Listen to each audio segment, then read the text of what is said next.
నమస్తే, welcome to number one news. Top news, top అనాలిసిస్కి స్వాగతం. నేను రవీంద్ర.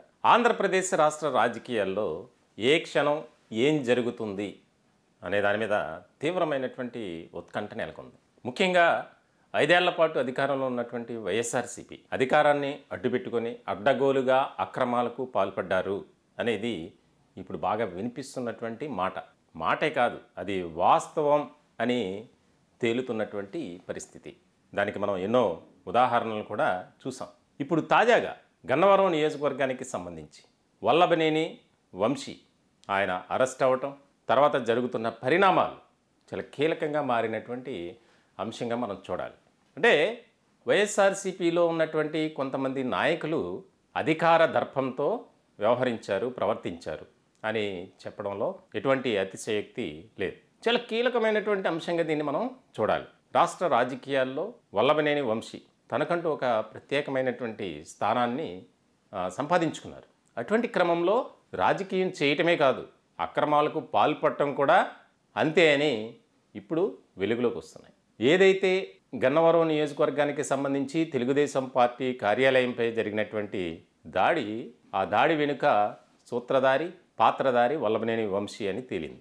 ఆ కేసులో కంప్లైంట్ ఇచ్చినటువంటి ఆపరేటర్ అతను సత్యవర్ధన్, అతన్ని కిడ్నాప్ చేయటం, మానసికంగా శారీరకంగా హింసించడం, ఆ కేసులో అరెస్ట్ చేశారు. అరెస్ట్ చేసినటువంటి సందర్భంలో ఆయనపై వస్తున్నటువంటి ఆరోపణలు, విమర్శలు అన్నీ ఇన్ని కావు. తాజాగా ప్రభుత్వం కూడా వల్లభనేని వంశీ, అతని అనుచరులు చేసినటువంటి అక్రమాలు, అవినీతి, దౌర్జన్యాలు, నిర్బంధాలు ఏవైతే ఉన్నాయో వాటిని నిగ్గు తేల్చేటువంటి పనిని సిట్కి అప్పగించింది. చాలా కీలకమైనటువంటి అంశంగా దీన్ని చూడాలి. స్పెషల్ ఇన్వెస్టిగేషన్ టీం ఏర్పాటు చేసింది.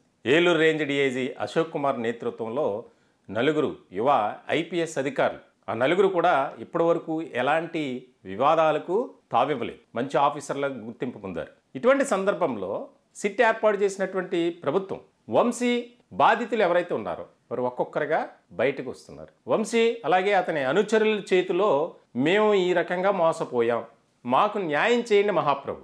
తాజాగా మరో 3 కేసులు వల్లభనేని వంశీ అనుచరుల మీద నమోదైనటువంటి పరిస్థితి చూడొచ్చు. ఆయన కస్టడీ మొదటి రోజు ఇచ్చినటువంటి సమాధానం, దాదాపుగా ఎవరైతే ఈ కేసుని ఇన్వెస్టిగేషన్ చేస్తున్నారో అధికార బృందానికి ఎక్కడా కూడా వంశీ సరైనటువంటి రీతిలో సమాధానం చెప్పలా.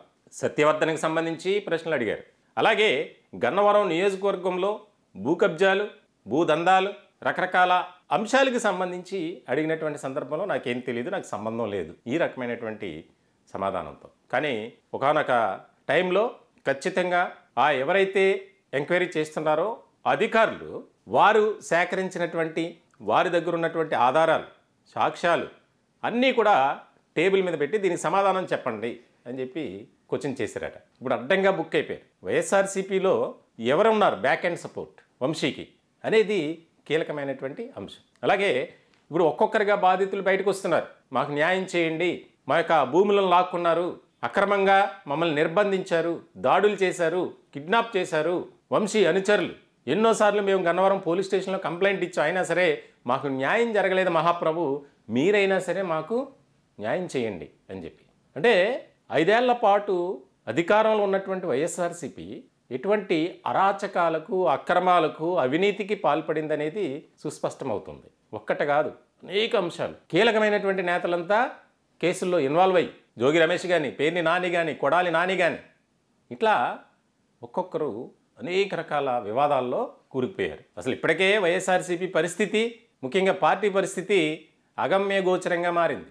దయనీయమైనటువంటి పరిస్థితుల్లోకి వెళ్ళిపోయింది. ఆ పార్టీలో ఉన్నటువంటి క్యాడర్ అంతా బయటకు వస్తున్నారు. ఆ పార్టీని పటిష్టం చేసుకోవాలి, ముందు నిలబెట్టుకోవాలి, దీనికి మనం ఏం చేయాలని ఆలోచన చేస్తున్నటువంటి క్రమంలో నాయకులంతా వరుసగా అరెస్టులు అవ్వటం, లేదా వారిపై అనేక రకాల అవినీతి ఆరోపణలు. దీనికి సంబంధించి వల్లభనేని వంశీ చేసినటువంటి అరాచకాలకు సంబంధించి త్వరలోనే ప్రభుత్వానికి సిట్ నివేదిక సమర్పించబోతుంది. ఎన్నో అంశాలకు సంబంధించి ఆ మధ్య సోషల్ మీడియాలో కూడా ఒక ప్రచారం జరిగింది.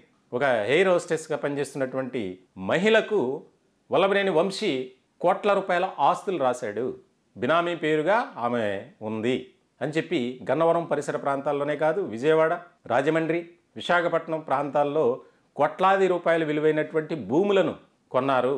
విల్లాలు, అపార్ట్మెంట్లు, ఖరీదైన కార్లు, రకరకాల అంశాలకు సంబంధించి. ఇప్పుడు ఈ అంశాలన్నిటినీ నిగ్గు తేల్చాలి, విచారించాలి. సాధారణంగా ఏదైనా ఒక పెద్ద అవినీతి చేస్తే కనుక దానికి ఆ రాష్ట్ర ప్రభుత్వం సిట్ ఏర్పాటు చేస్తుంది మామూలుగా అయితే. కానీ ఒక నాయకుడి మీద ఇక్కడ వ్యక్తిగతంగా వల్లభనేని వంశీ చేసినటువంటి అరాచకాలు, అక్రమాలు ఏవైతే ఉన్నాయో వాటిపై ప్రభుత్వం సిట్ ఏర్పాటు చేయడం అనేది ఇక్కడ కీలకమైనటువంటి పరిణామం.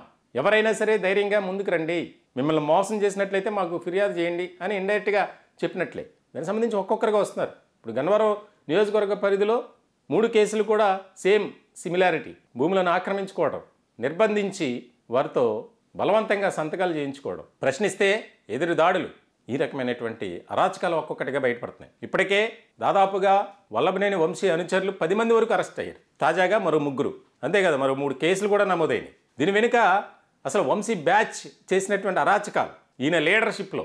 సాధారణంగా ప్రజాస్వామ్య వ్యవస్థలో ఒక ప్రజాప్రతినిధి ఏ రకమైనటువంటి లక్షణాలు కలిగి ఉండాలి అనేది మరిచిపోయి వారికి ఇష్టం వచ్చినట్లు వ్యవహరించడం ఇక్కడ ముఖ్యమైనటువంటి అంశం. ప్రజలకు సేవ చేయాలి, ప్రజలతో మమేకం కావాలి, ప్రజా సమస్యలపై పోరాటం చేయాలి. అది చేయకపోగా ప్రజల్ని బెదిరించి, నియోజకవర్గ ప్రజల్ని నిర్బంధించి కొంతమందిని వారి దగ్గర నుంచి ఆస్తులు కాజేయాలని చూసినటువంటి ఈ మహానేత వల్లభనేని వంశీపై కఠినమైనటువంటి చర్యలు తీసుకోవాలి. ఎందుకంటే ఆయన కొద్ది రోజుల్లో బెయిల్పై బయటకు వస్తారు. మళ్ళీ అరాచకాలు మామూలే. ఎవరైతే ఫిర్యాదు చేశారో వారిని టార్గెట్గా చేసుకొని దాడులు చేస్తారు. కాబట్టి అటువంటి పరిస్థితి లేకుండా ఉండాలి. చాలామంది భయపడుతున్నారట బయటకు వచ్చి కంప్లైంట్ ఇవ్వాలంటే. ఆల్రెడీ కొంతమంది వంశీ అనుచరులు కూడా వారికి ఫోన్లు చేసి మీరు వెళ్ళి కంప్లైంట్ ఇస్తే మీ అంతు చూస్తామని. మొత్తానికైతే రాష్ట్ర ప్రభుత్వం చాలా సీరియస్గా తీసుకుంది ఈ వ్యవహారంపై. రాబోయే కాలంలో ఇంకా ఎలాంటి అరాచకాలు బయటపడతాయి, ఎంత అవినీతి, మాఫియా డాన్గా వ్యవహరించారట. ఇదేదో కావాలని మేము చెప్తున్నది కాదు. వస్తున్నటువంటి వెలుగులోకి వస్తున్న విషయాలు పోలీస్ దర్యాప్తులో ఒక్కొక్కటిగా బయటపడుతున్నాయి. దీనికి సంబంధించి స్పెషల్ ఇన్వెస్టిగేషన్ టీం చాలా సీరియస్గా ఫోకస్ పెట్టింది. దానికి సంబంధించి ప్రభుత్వానికి ఇచ్చేటువంటి నివేదికపై ఇప్పుడు వైఎస్ఆర్సీపీ భవిష్యత్తు కూడా ఆధారపడి ఉందనే చెప్పాలి. ఎందుకంటే ఒక్క వల్లభనేని వంశీతో ఇవన్నీ సాధ్యం కాదు. ఎందుకంటే పార్టీలో ఉన్నటువంటి కొంతమంది పెద్దలు సపోర్ట్తోనే ఇదంతా చేశారు అనేది కూడా బాగా వినిపిస్తుంది రాజకీయ వర్గాల్లో. మొత్తానికి చూడాలి ఎటువంటి సిచ్యువేషన్ అనేది ఏర్పడుతుంది రాబోయే కాలంలో అనేది కీలకంగా మారినటువంటి అంశం. ఈ టాపిక్పై మీ విలువైనటువంటి అభిప్రాయాలు, సలహాలు, సూచనలు కామెంట్ రూపంలో తెలియజేయండి. దయచేసి మా ఛానల్ని సబ్స్క్రైబ్ చేసుకోండి. Thank you.